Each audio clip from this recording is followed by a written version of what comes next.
കൂടുതൽ ആളുകളും പുറത്ത് അധികം ഡിസ്കസ് ചെയ്യാനായിട്ട് മടിക്കുന്ന ഒന്നാണ് ലിംഗ ഉദ്ധാരണം. ലിംഗ ഉദ്ധാരണം ഉണ്ടാവാതിരിക്കുക, അല്ലെങ്കിൽ ലിംഗ ഉദ്ധാരണം ഉണ്ടായിട്ടും അത് ലാസ്റ്റ് ചെയ്യാതിരിക്കുക എന്ന് പറയുന്ന കണ്ടീഷൻ. പുരുഷന്മാരുടെ ലിംഗം ഉദ്ധരിക്കാതിരിക്കുക അല്ലെങ്കിൽ അത് ലാസ്റ്റ് ചെയ്യാതിരിക്കുക എന്ന് പറയുന്നത് ഡിസ്കസ് ചെയ്യേണ്ട ഒരു ടോപ്പിക്കാണോ, അല്ലെങ്കിൽ അത് ഇത്ര വലിയ കാര്യമാണോ എന്ന് നമ്മൾ വിചാരിക്കാം. എന്നാൽ നമുക്ക് ദാമ്പത്തിക ജീവിതത്തിൽ ഇത് ഒത്തിരി പ്രശ്നങ്ങൾ ഉണ്ടാക്കുന്ന ഒന്നാണ്. അതുപോലെ തന്നെ ഇത് പതിയെ പതിയെ നമ്മുടെ സെൽഫ് കോൺഫിഡൻസിനെയും ചിലപ്പം ബാധിക്കാനായിട്ടുള്ള സാധ്യതകളുണ്ട്. ഇന്ന് ഞാനിവിടെ ഡിസ്കസ് ചെയ്യാൻ പോകുന്നത് ഇതുപോലെയുള്ള സെക്ഷൽ ഡിസ്ഫങ്ഷൻ, എറക്റ്റൈൽ ഡിസ്ഫങ്ഷൻ ഉണ്ടാവുന്നത് അതിന് എന്തൊക്കെ ഡയറ്റ് നമുക്ക് ചെയ്യാം, എന്തൊക്കെ സപ്ലിമെൻറ്റ്സ് കൊടുക്കാം, ഇത്തരത്തിലുള്ള കാര്യങ്ങളാണ് ഞാൻ നിങ്ങളുമായിട്ട് ഡിസ്കസ് ചെയ്യാൻ പോകുന്നത്. ഞാൻ ഡോക്ടർ ആമിന, മെഡിക്കൽ ഓഫീസർ, പ്രാണ നാച്ചുക്യൂർ സെൻറ്റർ. ലൈംഗികത എന്ന് പറയുന്നത് ഒരു കോംപ്ലക്സ് ആയിട്ടുള്ള ഒരു സിസ്റ്റമാണ്. അതിനകത്ത് നമ്മുടെ ഹോർമോൺസ് ഇൻവോൾവ് ആവുന്നുണ്ട്, നാഡീവ്യൂഹങ്ങൾ ഇൻവോൾവ് ആവുന്നുണ്ട്, അതുപോലെ തന്നെ രക്തക്കുഴലുകൾ ഇൻവോൾവ് ആവുന്നുണ്ട്, ഹോർമോൺ ഇൻവോൾവ് ആവുന്നുണ്ട്, വികാരങ്ങൾ ഇൻവോൾവ് ആവുന്നുണ്ട്. ഇത്രയും കോംപ്ലക്സ് ആയിട്ടുള്ള ഒരു പ്രവൃത്തി ആയതുകൊണ്ട് തന്നെയാണ് ഇതിന് ഇത്രയും കോംപ്ലക്സ് ഉള്ളത്. ഇതിലേതൊന്നിന് പ്രശ്നം വന്നാലും ലിംഗം ഉദ്ധരിക്കാതിരിക്കാം. മെഡിക്കൽ കണ്ടീഷൻസ് ആയിട്ടുള്ള ഡയബറ്റീസ്, അതുപോലെ തന്നെ ഹാർട്ടിൻ്റെ കണ്ടീഷൻസ്. ഡയബറ്റീസിൽ മെയിനായിട്ട് നിങ്ങൾക്ക് എല്ലാവർക്കും അറിയാം, ഡയബറ്റീസ് ക്രമേണ ഞാൻ മുമ്പ് ഡിസ്കസ് ചെയ്തിട്ടുണ്ട്, നമ്മുടെ നാഡീവ്യൂഹങ്ങളെയാണ് ബാധിക്കുന്നത്. അങ്ങനെ നാഡീവ്യൂഹങ്ങളെ ഡയബറ്റീസ് ബാധിക്കുന്നത് ലിംഗത്തിലേക്കുള്ള നാഡിയും ബാധിക്കുന്നുണ്ട്. അങ്ങനെ ലിംഗത്തിലേക്കുള്ള നാഡീവ്യൂഹത്തിനെ ബാധിക്കുമ്പോൾ ഉദ്ധാരണം നടക്കാതെ വരാം.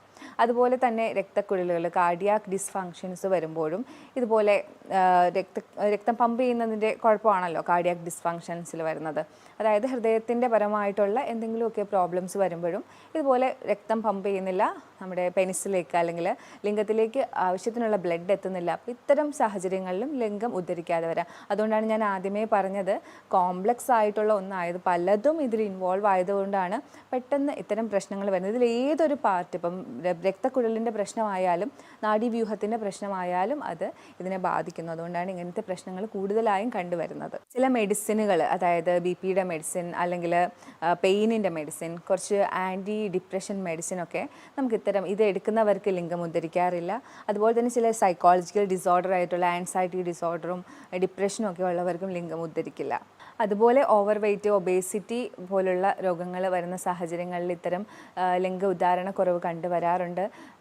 നമ്മൾ കൂടുതലായിട്ടും ഡ്രഗ്സും ആൽക്കഹോളും ഉപയോഗിക്കുന്നവരിൽ നമുക്കറിയാം, ആൽക്കഹോളും ഡ്രഗും ഒക്കെ കൂടുതൽ ഉപയോഗിക്കുമ്പോഴത്തേക്കും രക്തക്കുഴലുകളെയും നാഡീവ്യവസ്ഥയെ ഇത് നെഗറ്റീവായിട്ട് ബാധിക്കുന്നുണ്ട്. അപ്പോൾ ഉറപ്പായിട്ടും അത് ലിംഗത്തിനെ ബാധിക്കും, ഉദ്ധാരണം നടക്കാതെ വരും, ലാസ്റ്റ് ചെയ്യാതെ വരും. ലിംഗ ഉദ്ധാരണം നടക്കുന്നില്ല, അല്ലെങ്കിൽ ലിംഗ ഉദ്ധാരത്തിന് പ്രശ്നമുണ്ട്, എറക്റ്റൈൽ ഡിസ്ഫങ്ഷൻ ഉണ്ട് എന്ന് നമുക്ക് എങ്ങനെ അറിയാം?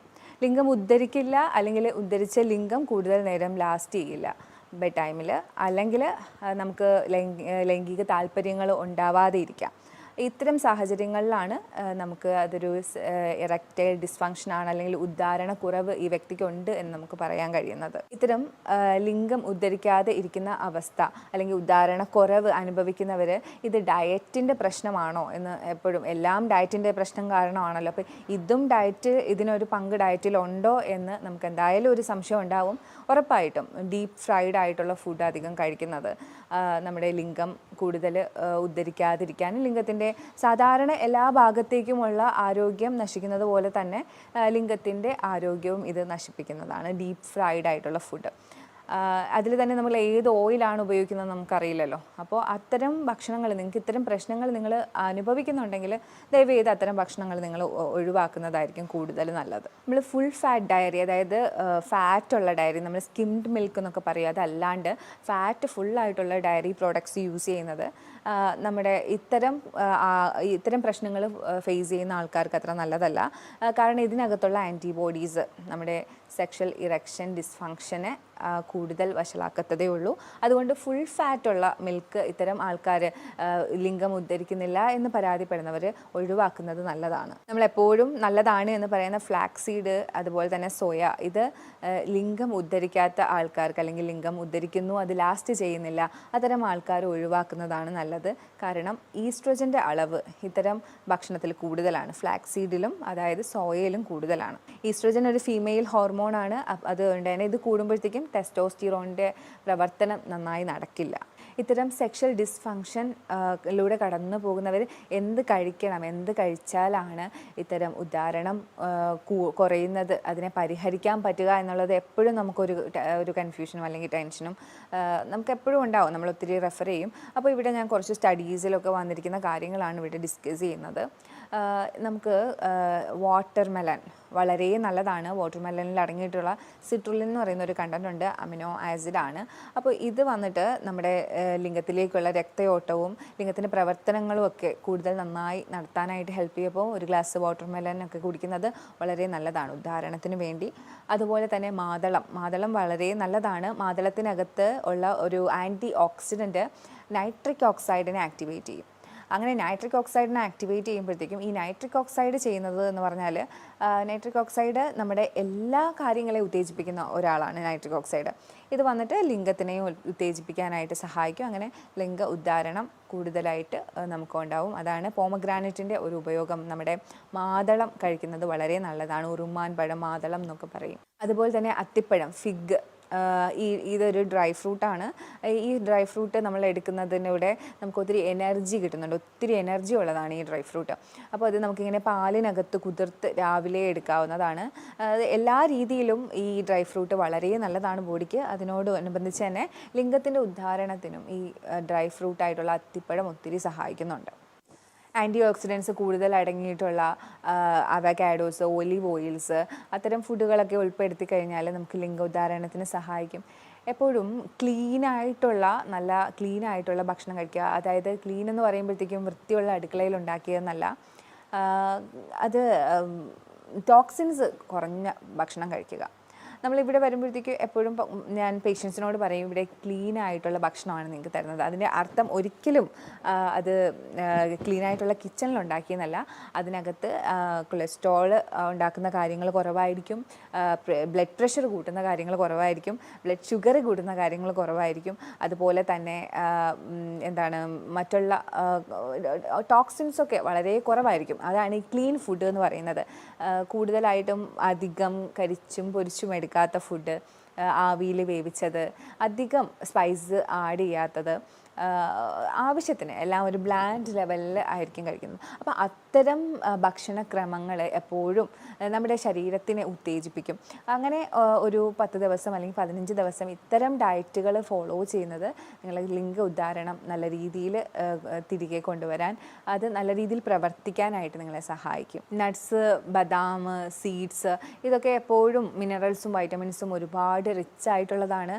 ഇത്തരം ഭക്ഷണങ്ങൾ എപ്പോഴും നമ്മുടെ ബ്ലഡിൽ കൂടുതലായിട്ട് നല്ല കണ്ടൻസ് കൊണ്ടുവരാനും നമ്മുടെ ശരീരത്തിന് നല്ല ആരോഗ്യം തരാനും നല്ല എനർജറ്റിക് ആയിട്ട് വയ്ക്കാനും സഹായിക്കും. നമ്മുടെ ശരീരത്തിൽ മൊത്തത്തിലൊരു എനർജി ഉണ്ടാവും. നമുക്ക് ഉദ്ധാരണത്തിൽ കുറവുണ്ടാവുന്നവർക്ക് കുറച്ച് എനർജിയും ഉണ്ടാവുകയും ചെയ്യും. അപ്പോൾ ഇത്തരം ഭക്ഷണങ്ങളൊക്കെ ഉൾപ്പെടുത്താനായിട്ട് ശ്രമിക്കുക. അതുപോലെ തന്നെ ഗ്രേപ്പ്, ബീട്രൂട്ട് ഒക്കെ ഇത്തരം ഉദ്ധാരണം കൂട്ടാൻ സഹായിക്കുന്നു എന്ന് പറയുന്നുണ്ട്. പക്ഷേ തണ്ണിമത്തനിൽ പ്രത്യേകം സ്റ്റഡികൾ തന്നെയുണ്ട്. തണ്ണിമത്തൻ സിട്രുലിൻ അടങ്ങിയിട്ടുള്ളത് കൊണ്ട് ലിംഗ ഉദ്ധാരണത്തിന് ഒത്തിരി സഹായിക്കുന്നുണ്ടെന്ന്. പക്ഷേ ഗ്രേപ്പും നമ്മുടെ മുന്തിരിയിലും ബീട്രൂട്ടിലൊന്നും സ്റ്റഡീസ് ഇല്ല. പക്ഷേ ലിംഗ ഉദ്ധാരണത്തിന് ഒരുപാട് സഹായിക്കുന്നുള്ള, നമ്മുടെ തണ്ണിമത്തനെ പോലെ സഹായിക്കുന്നുണ്ട് എന്നാണ് പറയപ്പെടുന്നത്. ബീട്രൂട്ടും മുന്തിരിയും സഹായിക്കുന്നുണ്ട്. വൈറ്റമിൻസും മിനറൽസും ധാരാളമായിട്ട് അടങ്ങിയിട്ടുള്ള ഭക്ഷണങ്ങളാണ് ഉദാഹരണം കുറഞ്ഞവർ കൂടുതലായിട്ടും കോൺസെൻട്രേറ്റ് ചെയ്യേണ്ടത്.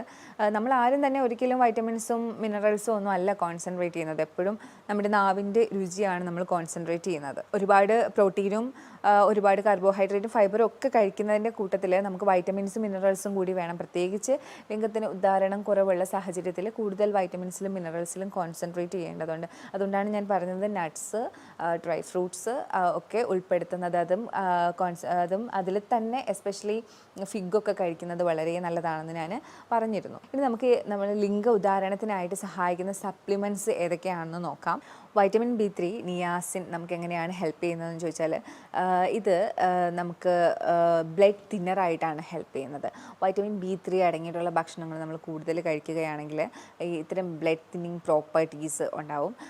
അങ്ങനെ നമുക്ക് കൊളസ്ട്രോളൊക്കെ ഉള്ളത് ബ്ലോക്ക് ഉണ്ടാക്കുകയും ലിംഗത്തിലേക്കുള്ള ബ്ലഡ് സപ്ലൈ കുറയുകയും ചെയ്യും. അപ്പോൾ ഇത്തരം ബ്ലഡ് തിന്നേഴ്സ് ആയിട്ടുള്ള വൈറ്റമിൻ B3, നിയാസിൻ നമ്മൾ യൂസ് ചെയ്യുവാണെങ്കിൽ നമുക്ക് കൂടുതലായിട്ട് ലിംഗത്തിൻ്റെ ഉദ്ധാരണം ഉണ്ടാവും. കാരണം ലിംഗത്തിൻ്റെ ആ ഒരു ബ്ലഡ് ഫ്ലോ, ഇത്തരം കൊളസ്ട്രോൾ ഉള്ളവർ അവർക്ക് ഉണ്ടാവുന്ന പ്രശ്നങ്ങളിൽ നിന്ന് ഇത് തടയും. വൈറ്റമിൻ സി എന്താണ് ചെയ്യുന്നതെന്ന് വെച്ചാൽ, നേരത്തെ ഞാൻ പറഞ്ഞിരുന്നു നൈട്രിക് ഓക്സൈഡിൻ്റെ ഒരു ഇത്. അപ്പോൾ നൈട്രിക് ഓക്സൈഡിൻ്റെ ലെവൽ കൂടും. അപ്പോൾ ഞാൻ നേരത്തെ പറഞ്ഞതുപോലെ നൈട്രിക് ഓക്സൈഡ് സാധാരണ എല്ലാ ഉത്തേജനങ്ങളും നടത്തുന്നത് നൈട്രിക് ഓക്സൈഡാണ്. അപ്പോൾ ഈ നൈട്രിക് ഓക്സൈഡ് ലിംഗത്തിൻ്റെ ഉദ്ധാരണവും ഇത് കൂട്ടും. അങ്ങനെ വൈറ്റമിൻ സി അടങ്ങിയിട്ടുള്ള ഭക്ഷണങ്ങൾ നിങ്ങൾ കൂടുതൽ കഴിക്കുമ്പോൾ ഉദ്ധാരണം കൂടാനായിട്ട് സഹായിക്കും. വൈറ്റമിൻ ഡി എപ്പോഴും ഹോൾ ഫങ്ഷന് വേണ്ടിയിട്ടുള്ളതാണ്. സ്കിന്നായാലും ബോണായാലും എല്ലാത്തിനും വേണ്ടിയിട്ടുള്ളതാണ്. ഇപ്പോൾ വൈറ്റമിൻ ഡി എഗ്ഗിലും ഫിഷിലും ഒക്കെയാണ് കൂടുതലായിട്ടും അടങ്ങിയിരിക്കുന്നത്, പിന്നെ ഡയറക്റ്റ് സൺലൈറ്റൊക്കെ. അപ്പോൾ വൈറ്റമിൻ ഡിയുടെ സപ്ലിമെൻറ്റ് നിങ്ങൾക്ക് എടുക്കാം ഇത്തരം അവസരങ്ങളിൽ. അത് കുറവാണെങ്കിൽ അത് സപ്ലൈ ചെയ്ത് കൊടുക്കാം.